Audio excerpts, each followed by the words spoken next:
hopefully this will be the best reading week of my life. This full gray outfit is just my mood. It's just representative of how sad I feel. I don't know what I just read. Hi everyone, it's me. Welcome to today's video. Let's just do a week of reading together. I have been looking at my TBR lately and have just realized how completely stacked it is. I don't know how this happened. I feel like my physical TBR goes through these phases of being just like super stacked to the point where it's difficult for me to choose what to read next. And then it'll go through phases where there's just like a few books on there that are like right up at the top of my radar. And then the rest of them I'm just maybe like not feeling in the mood for at the moment. But right now there are so many books on my physical TBR that I want to read, which is a wonderful feeling. But because I've been seeing that my physical TBR is just stacked with, honestly, really highly rated books, like in terms of average rating on Goodreads or other platforms. Like I just have a lot of highly rated books on my TBR, and so I am just going to be reading some of the highest rated books on my physical TBR this week. Hopefully this will be the best reading week of my life. I feel like this week can go one of two ways. It can go one way where, you know, I agree with all of the high ratings for all of these books and it's just like literally the best reading week ever, or it can go the other way where maybe I just have really unrealistically high expectations for these books now that I've seen that high rating, and then I get disappointed at them. So hopefully it doesn't go the negative way. But yeah, we're just going to be reading some powerhouse books this week together. And the first one we are going to be starting with is one that I am so excited about, Morning Star by Pierce Brown. This is the third book in the Red Rising series, and it honestly closes out the original Red Rising trilogy. The books that come after are a sort of phase 2. I'm really excited to get into this. This one actually has, hold on, let's actually check the Goodreads rating. I remember it being ridiculously high. It's a 4.54 and there are 354,000 ratings on this book. I mean, completely makes sense. This is such a popular series, and for the most part, when people get to book 3, you know, you're probably already convinced in the series. You probably feel quite attached to the characters and the world, and so chances are you're going to love it. For a quick synopsis, I know I've talked about this series a lot, so just gonna make it brief, but in case this is the first video of mine that you've clicked into, hello, welcome. But this is sci-fi fantasy series, and we're basically set in a dystopian space. Earth has been overpopulated. We are now sending humans over to Mars to live, but first of all, we have to make Mars actually livable for humans. So Reds are a faction of humans that are sent to Mars first to mine for a substance that will help make it more livable. But Reds are on the bottom of the hierarchy. They are essentially treated like slaves, and our protagonist, Darrow, of course, is a Red. In the first book, a whole bunch of traumatic stuff happens to him, and then he finds himself in a situation where he has to disguise himself as a Gold, which is at the top of the chain, and he has to infiltrate a Gold military academy. The first book is essentially like a Hunger Games set on Mars, and in terms of sci-fi fantasy books, these ones definitely read more like fantasies with a sci-fi backdrop, but the first two books have definitely been a roller coaster for me in many ways, and I can't wait to dive into this third one. So let's just get straight into it.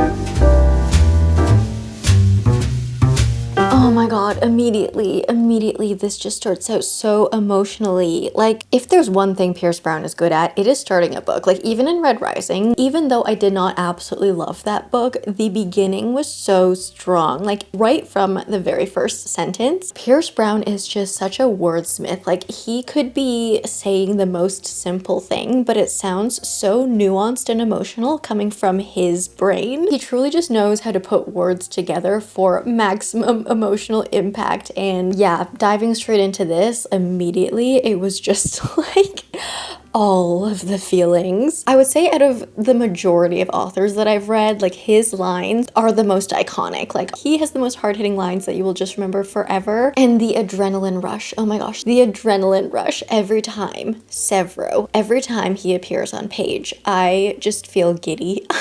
I love Severo so much, like one of the best characters ever. I just honestly need a Severo book. Someone please tell me if we do get a Severo book, because I know in the spin-off books after this original trilogy, we moved to multi-POV, but like, I'm assuming we get Severo's POV in there, but is there a book where like Severo is the star? You know what I mean? Like even if it's multi-POV, like does he have a book where he is the main focus? I crave for more Severo. This is great so far. Right off the bat, we do have some dramatic action scenes, I would say, like almost right off the bat. I will say when we get into those like really high action scenes in this book, I sometimes cannot picture what is going on for the life of me. I think just with the descriptions of some of the higher tech machinery and weaponry and tools and suits and stuff going on, I don't have the mind for it. Like I cannot picture space things. So in a lot of these high action war fighting battle scenes or whatever, I can't picture what's going on, and sometimes I physically get lost in them. But even though I'm kind of unsure of what's happening, I still get the gist of it, and the emotional impact is still there. You know, it always hits even though I'm just like lost in the sauce. Yeah, that's been my experience reading this one. It's like the characters, I know. Their motivations, I know. The overall plot and what's going on, I know. But sometimes in the more specific action moments, I'm like, hold on, what is this supposed to look like right now? Like how much danger are we actually in? But okay, yeah, I'm 100 pages in. I have been working all day. I was doing my November wrap up today, so I filmed it in the morning and I've been editing all afternoon. Still haven't finished the video, but it's evening. I've just eaten dinner and I'm just gonna read for the rest of the evening. So I can't wait to finally jump back into this because I've been thinking about it all day, but I had work to do. But now it's reading time.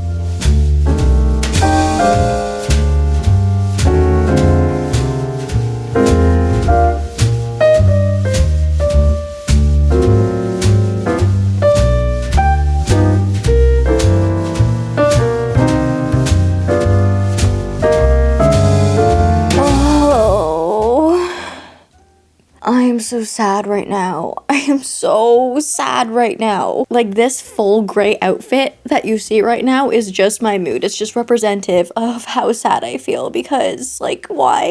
Why did you have to do that, Pierce Brown? Why?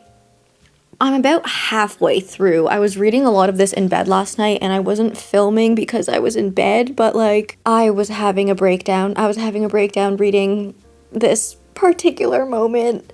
And it just really, really hurts. I do quickly actually want to give Bessie Bailey a little shout out because there's no better feeling than going through like the emotions, the roller coaster of a series together with someone. And so I mentioned to her that I was reading Morningstar this morning, and it was literally, I think around like 7, 8 in the morning, we were just having full voice note blasts to each other about Morningstar and the series in general. So hi Bailey, thanks for being on this adventure journey with me. I just cannot believe that Pierce Brown had the audacity to do that at the halfway point of this book. Like, huh? Other than that, outside of my just like emotional distress while reading this right now, I am really enjoying the plot progression of this one. I think this one feels the most questy out of all of them. Like the first one, we're really focused on trials. In the second one, it was like very much a political struggle. And in this third one, we are still very focused on the politics, obviously, but I feel like we're kind of going from quest to quest and it feels fun in that way, but also like fun in the most painful way. Oh goodness. Do I think I can even withstand more pain right now? I'm gonna have to, because I'm gonna continue reading it.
right now? I don't even know.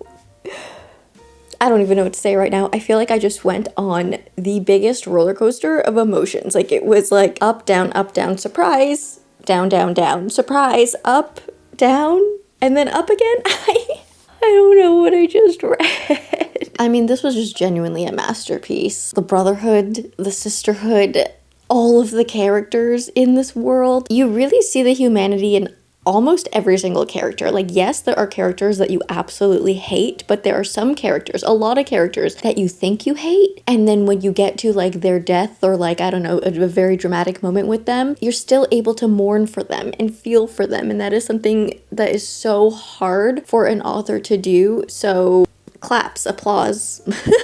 Claps on the knees. Applause for Pierce Brown for doing that so well. Also, Pierce Brown, you are a demon. You are a demon for a lot of the things that you did to us in this book. Like, there was a lot. There was a lot. I don't know what else to say about this book. There's just like so much humanity under all of like the brutality and the violence, and like there are so many just wonderful little quiet moments in this book that you can just sit into, like little pockets of peace where, I don't know, it just feels so emotional and nice. But then outside of those little mini pockets of peace, it's just like action, like war. And I feel like I haven't said too much about this book in particular, but I feel like I've talked about the series like as with you guys as we've been reading along the journey. And yeah, there's literally nothing more I can say that hasn't already been said. This was so good. This was a 5-star. This is a full 5-star. Morning star. Yeah. Hello, it's me. It's the next day. I have recovered from that experience that was Morning Star. That was literally one of the biggest roller coasters I think I have ever experienced when it comes to a book.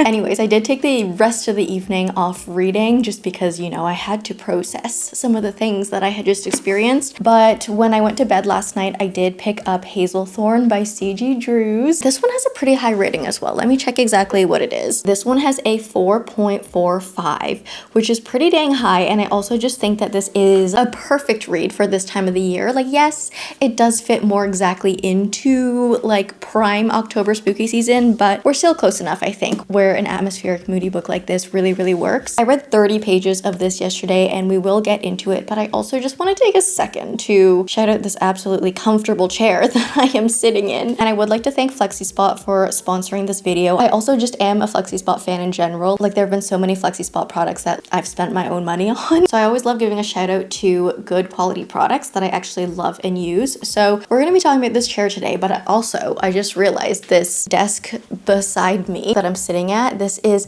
one of the adjustable standing desks. This desk is actually from FlexiSpot as well, and we got this one quite a while ago. So we're here to focus on the C7 Max chair from FlexiSpot. So in this office spot in our house, we were previously using one of our kitchen chairs because we just had an extra one and we were using it here. But those kitchen chairs are not built for any human being to sit on for extended periods of time. And in this household, we are the types of people who sit at our desks for like at least 8 hours a day. And so when you sit for that long, you definitely want to invest in a good chair. And so an ergonomic chair like this can be an absolute game changer. One of the wonderful things about this chair is that it is so flexible and you can really adapt it to your shape, your height, your body, your needs. So there's a 3D adjustable headrest. You can adjust the height, the tilt, just the ideal angle for either working or if you're reading in this chair, etc. The backrest height can be adjusted as well. And the backrest on this chair itself is actually amazing. The lumbar support is actually designed differently from traditional chairs that only support the lumbar region. This C7 Max chair also focuses on sacrum support, so it'll automatically actually support both the lumbar and the sacrum region, making it even more ergonomic. You can also customize the seat depth according to your preference, and there's also a 0.2-inch latex seat cushion. The armrests are 5D adjustable, so you can adjust for height and all types of angles. And I really like that in this chair you can also move around, so you can lean back, you can sit cross-legged. There's also this amazing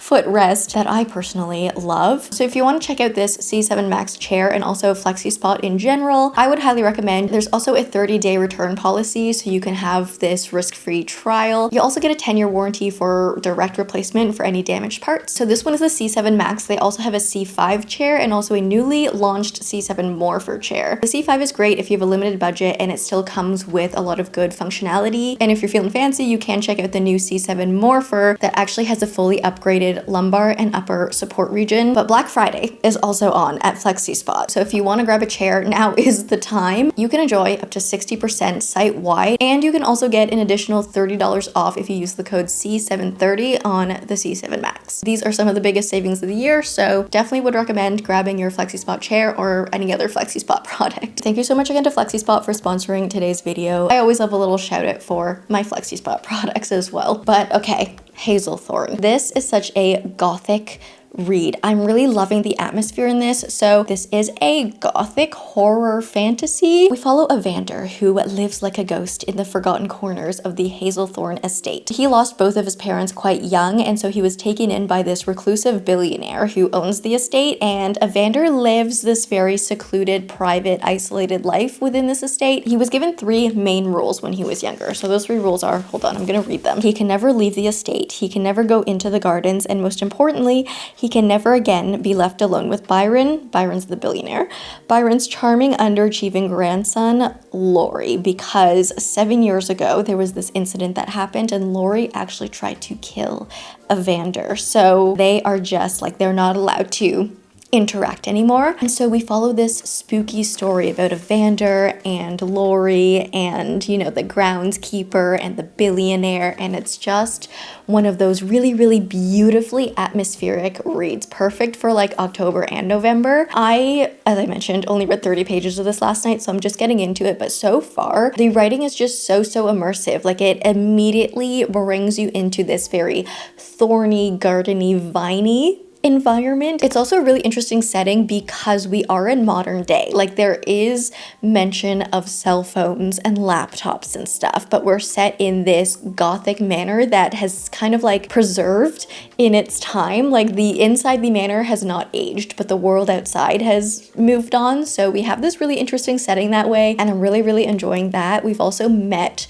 all of our main characters now within the first 30 pages, and I'm really interested in where this goes. This book actually does have quite a good content warning, I think, because it is quite a dark read. So just to read the little author's note for you guys, if you are planning on reading this one, the author's note says, "This is a story of a boy looking for a monster, and it is also a story of well-placed rage. People who belong to marginalized groups are often condemned for anger, for letting emotions spill, for messiness and mistakes, but we deserve to feel pain loudly and to feel injustices bloodily. Hazelthorn is a story of queer and autistic rage and of being pushed over the edge. It is a story of the horror of being denied autonomy. It is also about internalized shame and being at your worst before clawing your way towards self-acceptance. I hope you enjoy the collision of magic and love and horror, but please be aware that the story contains dark themes such as blood, gore, child abuse, medical abuse, ableism, eating disorders, and body horror." I love how C.G. Drews just really set the tone of the book as well. Like, we know we're going to be following this certain type of a character, and we know we're going to be following this type of a story. So this kind of story, I think, is really important to read, and these types of characters are very important to read, but sometimes, like, you really just have to be in the right mental headspace to ingest it, handle it, properly absorb it. But so far, yeah, I am really loving this. I cannot wait to read more of this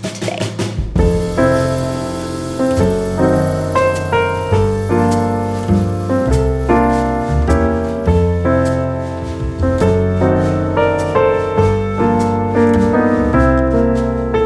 Okay, it's much later in the day. I just took a shower, dishwasher's running. Apologies if you can hear that, but I was about to sit on my couch to continue reading, but do you see what's behind me? Do you see what I deal with on a day-to-day basis? Like, one cat right here, one cat back there. Like, where am I supposed to sit? Like, yes, we have a whole other like side to the couch over there, but like, this is my side, and like, this is my preferred blanket. You took my spot. But I have been devouring Hazelthorn today. You know what? We're gonna go upstairs because the dishwasher's loud too. Okay, I believe noise level is better here. Yes? Okay. I've been eating this up. I have about 100 pages left, so I think we're gonna finish it together this evening, but I have been just devouring this. It's so planty. It's so poisony. Finally, like, you guys know I have been looking for a good poison book for a couple months months now, and I finally found it with this one. But the base of this entire story is really this like inheritance story with a murder mystery attached to it. Like we have all of these kind of estranged distant relatives that, you know, want to claim this estate now because a reclusive billionaire has passed away, and then we have to go on and solve this murder mystery vibe because it's like, it seems like he was poisoned.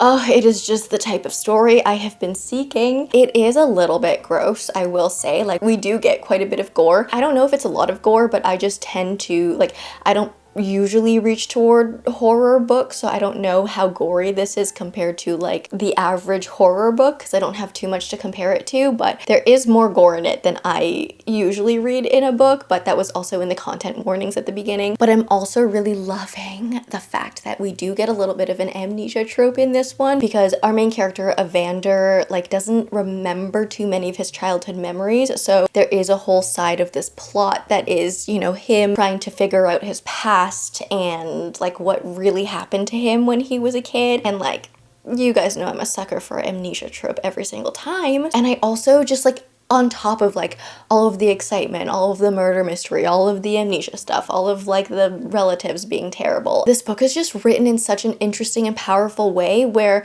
you really do see how Evander's traumatic past has affected him. Like you really get the feeling from the writing of how much everything has affected him and how he thinks, and you literally get this like strong feeling of rage throughout the entire book. And underlying like through all of that, like you feel his pain, and like I'm truly feeling the pain that he feels while reading it. Like I'm really feeling connected to his character. So yeah, I mean, like only good things to say about Hazelthorn right now. I really enjoy also that this book is not just vibes only, but the plot is also good, because I feel like my past experience with a lot of books like this, the kind of like gothic horror mansion estate kind of houses, we tend to get a lot of vibes, but the plot is lacking, and I'm enjoying the plot in this too. I think there are a lot of like fun twists and turns and reveals and things that are happening that are exciting. I love the direction it's going in, and there are only 100 pages left, so I hope the remaining 100 pages don't let me down. But yeah, I'm gonna go downstairs and try and find a spot on the couch for myself. I may have to move a cat, but hopefully the cat can just like also settle on top of me, you know what I mean? We can all be happy. We'll figure it out.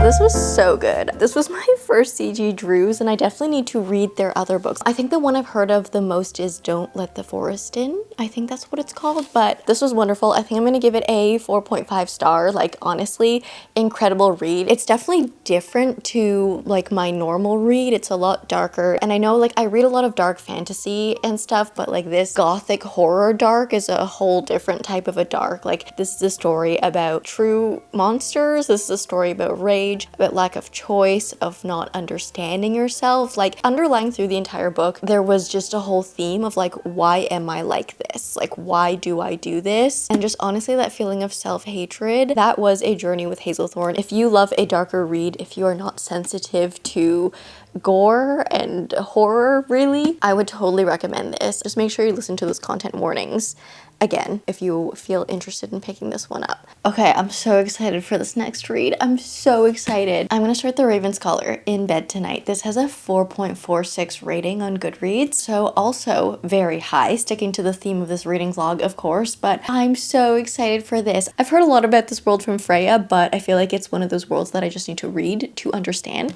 So yeah, I'm gonna start this one tonight in bed. I absolutely cannot wait. Hello, it is a couple of days later, and I have been reading The Raven Scholar. I'm loving this. I'm loving this a lot, guys. I did predict that this was going to be the best reading week of my life, and it genuinely is so good. I am just having so much fun reading these highly rated books, if I'm going to be completely honest with you. This one is a high fantasy. Our world is really cool. So we have 8 of these guardians that everyone sort of like worships, I guess, or looks up to, and all the guardians are based on animals. So we have like the ravens, the foxes, foxes, the bears, the hounds, the oxes, the dragons. And when you turn 16, you have the option of affiliating with a guardian. And when you affiliate, you basically learn the ways of that animal group. Like, you study in that style, you kind of take on those characteristics and work ethic, and also it will determine your career path. So basically, like, the foxes are spies or assassins, and the ravens are scholars or historians, and the hounds are the guards, and the bears are warriors and stuff like that. So that is our world. We also have this empire where the ruler, so the emperor or the empress, can only rule for a maximum of 24 years, and at the end of that 24-year term, a competition will be hosted where a contender from each of these animal groups is able to fight for a spot to become the next ruler. So that time has come, and we are about to begin this competition. But the night before it starts, one of the contenders gets murdered. And so our protagonist, Nima, who is a raven, she is now set with the task of trying to find out who did it. And also, she now has to join in these trials and also fight for this spot on the throne. This book has been so much fun so far. I also really like the writing in this. For the most part, I would say it is the type of writing that doesn't feel overly plain, but also not overly descriptive. Like, it just has that perfect balance. It's not like overly flowery writing by any means. I feel like it's very like non-offensive writing. I feel like that's a good way of putting it. But then kind of in between these moments, like every once in a while, we get these whimsical little bits in the writing, which are very fun, because as the reader, from the reader's perspective, it seems like we are ravens, or we are a raven, and we're watching everything happen with like a group of ravens, or with at least one raven friend, because there will be moments when we're moving from like one POV to another, or one location to another, and in the text it'll literally read like, okay, we're done watching this, let's now fly over to the bridge over here in this other building, and we'll perch on the handrail and we'll watch below, like look below at what's happening down there. And so we have these like little whimsical moments where we get reminded that, you know, like you're just a bird. You're just a little bird watching this story unfold. And I find that to be just a very creative way of telling a story. I don't think I've experienced this too much. So I absolutely love that. And then also, I think the way the world was built was very well done. It's on one hand a little bit complex because we have these 8 guardians. So there's kind of a lot to keep track of, because we also, not only do we learn like the characteristics of these 8 different guardians, but we also learn some of the history and the lore and like the political past of these 8 different groups. So there is like a little bit to take in at the beginning, but I think it's made easy because the world feels so intuitive. Like, it all makes sense. It's almost like, it's obviously fantasy, but it's almost so believable, because you think of foxes and you're like, yeah, of course, those are the mischievous, kind of sly, cunning types of people. You get like the ravens that are like scholarly and smart. They're very wise, and you have the oxes that are very honorable, and they're very like for the people. They're very like work together as a team type people. So it all feels very natural, and I love that about a fantasy world where it feels very deep. Like, there's a lot to it, but it feels like just kind of, it could kind of be an extension of this world, kind of like in terms of the characteristics of certain things. Like, it just works. It just feels right. So that's good. And then something else I really like about how these like different animal groups are done is that there's not really one animal group that is the villain group. I feel like in most fantasies there's one group that's chosen that are like the evil ones, you know, the Slytherins. But in this world, like, none of the groups themselves are inherently evil. There are just like good and bad people in each group, so it doesn't feel so on the nose in that way, and I'm really enjoying that about the world. And then on top of all that, like, the story is just so much fun. We're getting into the actual trials phase of the story now, so I think I'm like 250 pages in. I'm still under halfway, but yeah, we're getting into, I guess, the higher action part of the story, and it's so much fun. I like the way the trials are being done. I always love a good trial in a fantasy book, but I especially love when the trials are very themed and very creative. I'm just having so much fun reading this. I'm going to continue reading The Raven Scholar, and hopefully this will continue to live up to its high rating.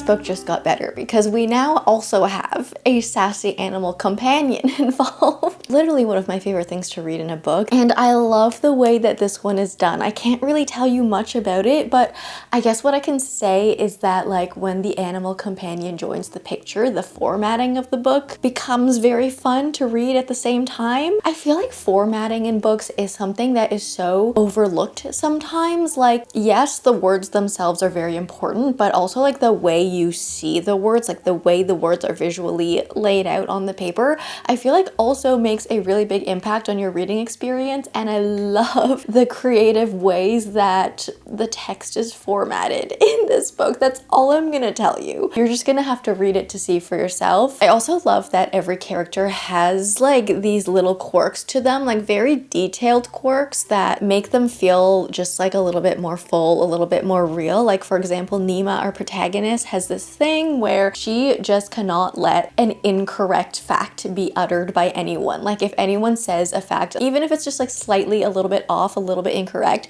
she has to correct them. Like no matter what the situation is, no matter how inappropriate it is for her to be like, actually that's the wrong fact, she has to do it. So yeah, just things like that make the whole story and world feel like just more thought out, like a lot of care has been put into it. And then in terms of just the overall pacing of the book, I feel like I can speak about the pacing now because I'm actually 500 pages in, so I have about 150 pages left to read. There's something so just pleasant about the way the book is paced. It's very evenly paced. It's not like Morning Star, for example, where the entire book feels like a roller coaster. This book feels like a very leisurely ride, but it's not boring because there are still a lot of things happening and there are still actually a lot of exciting things happening, but the way it's being told feels very much more leisurely paced. And I do enjoy both types of writing. You know, obviously I really liked the roller coaster that Morning Star was, but I also really love this type of storytelling where it doesn't feel like we're in a rush. It doesn't feel like we are like zooming from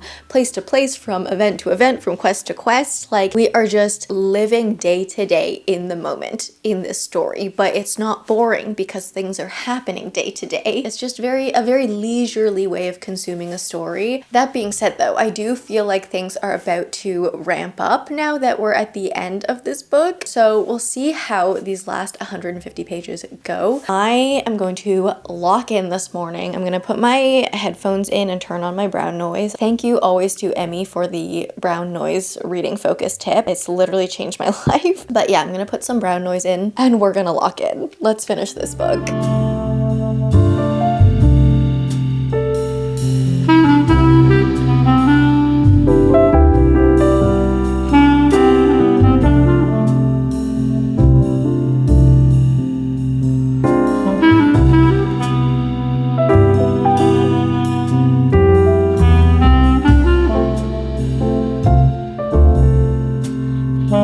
Okay, I have literally just been sitting here in this exact same spot that you have seen me in, but I finished The Raven Scholar. This was truly so much fun. It did, like, I would say, I wouldn't even say the pace of the story picked up at the end, but it was just like, you know, big reveals and twists and things were happening. But still, I think we kept that kind of nice, pleasant pace throughout the ending of the story, which is just so interesting. And I was actually looking up Antonia Hodgson because I've never read anything from her previously, and I was just very interested in where her background is, because as a fantasy, this does feel very differently written. I did notice that her other books published have all been historical fictions, kind of like historical mystery fictions, and I can see now like how that has influenced her fantasy writing, because this is her very first fantasy book. I could definitely see kind of like the historical mystery elements. I think it explains a lot about the overall structure of the story. It is a little bit baffling how this thick book spanned over 7 days. We really just lived a week. It took this long to live a week. So that's just funny. I mean, again, I don't think it felt boring by any means, but that also sort of explains my feeling of just this book feeling very much like a day in the life. But it was so much fun. I'm definitely going to continue this series. I feel very, very attached to a lot of the characters. I love in fantasy books when characters surprise you, when they feel very stereotypical and you feel like you know the arc they're going to go on, but then they don't go on that arc, or even if they do, they go about it in a roundabout way that it doesn't feel exactly like something you've already read before. This one felt quite fresh. I really, really enjoyed it. I think I'm gonna rate it a 4.5. I thought this was an incredible read, would definitely recommend. That was The Raven Scholar. I think this was a marvelous reading week. We had a 5-star and we had 2 4.5 stars from this week. So I'm glad all of the books that I chose to read this week actually lived up. I was actually a little bit worried that this week of reading would take a turn and that I would be disappointed in a few of these reads, but I'm glad that all of these books lived up to their Goodreads ratings. But that being said, that concludes our week of reading. I'm gonna like move out of this corner of my room because I've been sitting here, I've been sat here just finishing this book, and I feel like my bum is feeling a little sore and I need to move around. But yeah, I hope you enjoyed this one. And also remember to check out FlexiSpot. Link is in the description box below. Black Friday sales are on. There's the discount code in there for the $30 off the C7 Max chair. But that being said, I hope you enjoyed this one. If you did, please leave me a like and a comment. If you don't know what to comment down below, let me know what you're currently reading. If you like me, subscribe, do that bell thing, and I will see you in the next one. Bye!